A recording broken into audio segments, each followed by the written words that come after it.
안녕하세요. 양스텔라입니다. 오늘도 함께 해주셔서 감사합니다. 오늘은 얼마 전 소개해드렸던 7가지 공공임대주택 영상과 주거복지사 영상, 그리고 1인 가구 혜택 영상에서 3번이나 예고해드렸었죠. 통합공공임대주택 프로젝트가 추진됩니다. 영구임대주택, 국민임대주택, 행복주택이 하나로 통합되면서 기존 복잡하고 헷갈렸던 영구, 국민, 행복임대주택 등 공공임대주택 제도를 하나로 통합하고 영구, 국민, 행복임대주택 등의 공공임대주택을 통합해서 중산층도 살 수 있는 통합 공공임대주택 제도가 생각보다 빨리 곧 시작됩니다.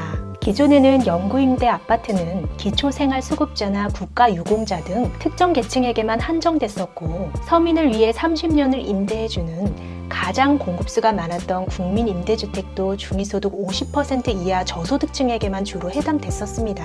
그리고 행복주택도 주거급여 수급자, 신혼부부나 청년층, 노령층에게만 입주 자격이 있었는데요. 이제는 연봉이 1억이 넘어도 공공임대주택에 입주가 가능해졌습니다. 올해 새롭게 시작되는 통합 공공임대주택에 대해서 설명드리겠습니다. 궁금하시면 끝까지 봐주세요.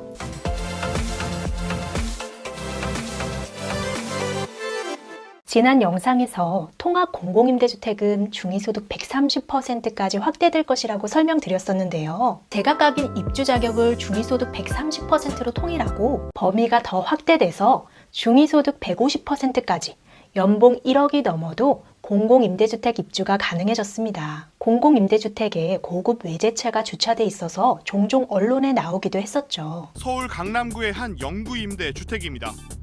최대 50년까지 거주할 수 있는 영구임대주택은 공공임대주택 중에서도 입주 조건이 가장 까다롭습니다. 재산과 소득이 낮은 기초생활수급자나 장애인, 국가유공자 등이 대상입니다. 그런데 주차장 곳곳에 수입차들이 세워져 있습니다. 영구임대아파트 입주민은 기준상 중고차 시세로 2,522만 원이 넘는 차는 보유할 수 없게 되어 있습니다. 여기 신차가 6천만 원 상당의 수입 SUV가 한 대 서 있는데요. 방문 차량이 아닐까 살펴봤더니 입주민에게만 주어지는 입주 차량 스티커가 붙어 있습니다. 기존 입주자 자산 기준 중에 자동차 가액이 약 2,500만 원이기 때문인데요. 이제 3,500만 원으로 상향돼서 실질적으로 중산층까지 대상자가 확대된다고 할 수 있습니다. 그리고 34평 아파트도 공공임대로 공급됩니다. 구체적인 내용을 살펴보겠습니다. 국토교통부에서 공공주택 특별법을 개정하고 40일간 입법 예고한다고 발표했는데요. 지난 11월 19일 정부가 발표한 특별 전세 대책에 대한 최종 결과라고 할 수 있겠습니다.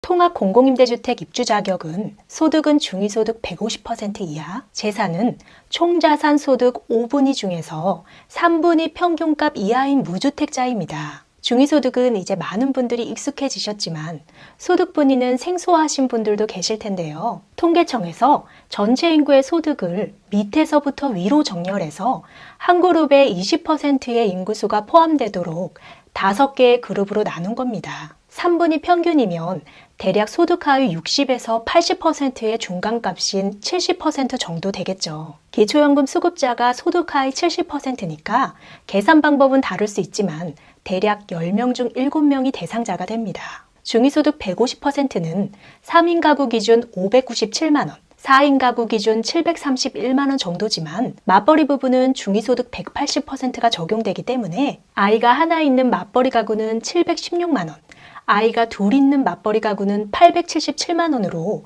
연소득이 1억이 넘더라도 공공임대주택에 입주가 가능합니다. 늘어나는 1인 가구 추세를 감안해서 1인 가구는 170%로 더 대상이 확대되기 때문에 월소득 300만 원인 1인 가구도 입주 자격이 됩니다. 재산 기준은 2억 8,800만 원을 넘지 않으면 되고 재산 기준 중에 자동차 가격은 현행 2,500만 원에서 3,500만 원으로 상승하는데요. 기존에 임대주택에 계시는 분들도 같이 적용되기 때문에 이제는 중고차 가격 3,500만 원 정도의 외제차들도 임대주택 주차장에 합법적으로 주차가 가능해질 것으로 보입니다. 입주 자격을 아주 많이 높인 것이 사실이지만 저소득층 입주 기회를 보장하기 위해서 공급 물량의 60%는 중위소득 100% 이하 가구에 우선 공급하기로 했습니다. 기존 영구임대와 국민임대주택 우선공급 대상자가 계속 적용되고요. 우선공급 대상자는 다음 표와 같이 철거민, 국가유공자, 장기복무 제대군인,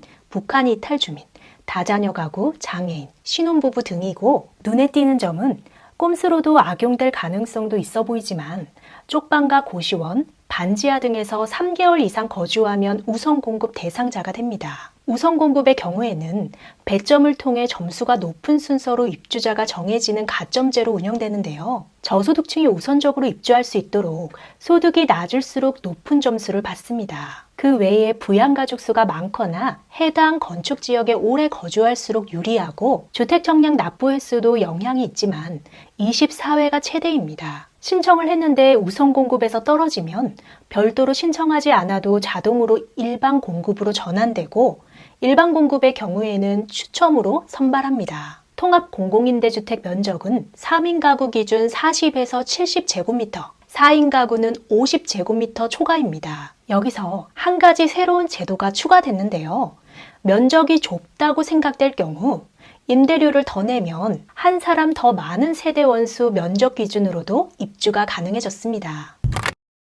끝으로 현재 행복주택의 경우 청년 자격 요건이 19세에서 39세이거나 업무 종사 기간이 5년 이내인 사회초년생, 퇴직 후 1년이 지나지 않은 사람, 그리고 대학생 자격 요건도 따로 있어서 상당히 복잡했지만 통합 공공임대주택은 청년, 대학생은 청년으로 통합하고 자격 요건을 18세에서 39세로 통합했고 기존에는 무주택 세대 구성원만 신청이 가능했지만 청년이나 혼인 중이 아닌 경우로서 단독 세대주로 입주하고자 하는 사람일 경우에는 본인만 무주택인 경우에 입주 신청이 가능해졌습니다. 그러니까 제가 세대주 혜택 영상에서 설명드렸던 세대주가 아니더라도 1인 가구로 입주를 한다면 세대원이더라도 본인만 무주택이라면 입주 신청을 할 수 있는 겁니다. 우선 공급에서는 점수 받기가 어렵겠지만 일반 공급은 추첨제이기 때문에 부모님으로부터 독립을 하려는 청년들에게 새로운 방안으로 떠오르는 제도가 될 것으로 보입니다.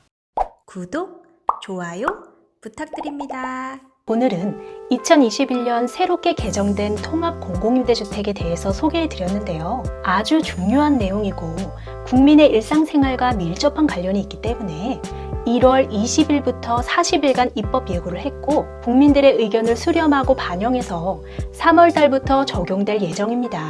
여러 가지 요인이 있겠지만 코로나로 인해 집의 소중함과 가치를 더 깨닫게 되면서 집값 상승에 조금은 영향이 있을 수 있겠다는 생각도 해봤는데요. 새로 개선된 통합 공공임대주택 제도로 많은 분들에게 공평하고 편안한 보금자리 마련의 기회가 됐으면 좋겠습니다. 공공임대주택에 대해 더 알고 싶으신 분들이나 신청하고 싶으신 분들은 LH 청약센터 홈페이지나 마이홈 포털에서 더 자세한 내용들을 확인하실 수 있습니다. 끝까지 시청해주셔서 감사합니다.